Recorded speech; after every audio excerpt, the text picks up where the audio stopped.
ఏంట్రా కొన్ని రోజులు బట్టి చూస్తున్నారు, తెగ ఆలోచించేస్తున్నావు, ఏదో పోయిన దానిలో ఉన్నా. ఏం లేదు నా జాబ్ ట్రై చేస్తున్నాను. నీ ముందే చెప్పారు కదా నాకు. ఏరా విశాఖపట్నంలో బెస్ట్ ఎమ్మెల్యే గణబాబు గారు భారీ జాబ్ మేళ అయితే కండక్ట్ చేస్తున్నారు. మరి అలాగే అంటారు నా 10-15 కన్నా ఎక్కువ రావడం తిప్పుకొడితే.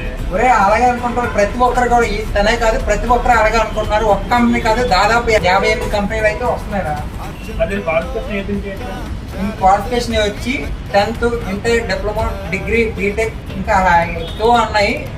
ఇంకా దానికి తోడు ఏజ్ లిమిట్ వచ్చేసి 18+ ఉన్నాయరా, ఇంకా 32 వరకు. అడ్రస్ వచ్చి విశాఖపట్నంలో గోపాలపట్నం SPLN ZPHC స్కూల్ దగ్గర అయితే ఈ జాబ్ మ్యాన్ అయితే కండక్ట్ చేస్తున్నారు. అలాగే ఇంటర్వ్యూ డేట్ వచ్చి April 24th. ప్రతి ఒక్కరు ఈ అవకాశాన్ని వినియోగించుకోండి. సరే అయితే నేను అంటాం మరి. ఏరా ఎక్కడికి వెళ్ళిపోతున్నాం ఇప్పుడు? రెజ్యూమ్ తయారు చేసుకోవద్దాం మరి. అమ్మ ఇంకెందుకు ఆలస్యం మరి, మీరు కూడా రెజ్యూమ్ రెడీ చేసుకొని ఈ అవకాశం ప్రతి ఒక్కరు వినియోగించుకోండి. ఎవరైతే జాబ్ లేక బాధపడుతున్నారో వాళ్ళందరికీ షేర్ చేయండి. అలాగే మన కామెంట్ సెక్షన్లో జాబ్ మేనేజర్ని కామెంట్ చేయండి. ఏ కంపెనీస్ వస్తున్నాయో నేనైతే ఖచ్చితంగా మీకు అయితే పెడతాను. మీ ఫ్రెండ్స్ కూడా షేర్ చేయండి. Thank you so much.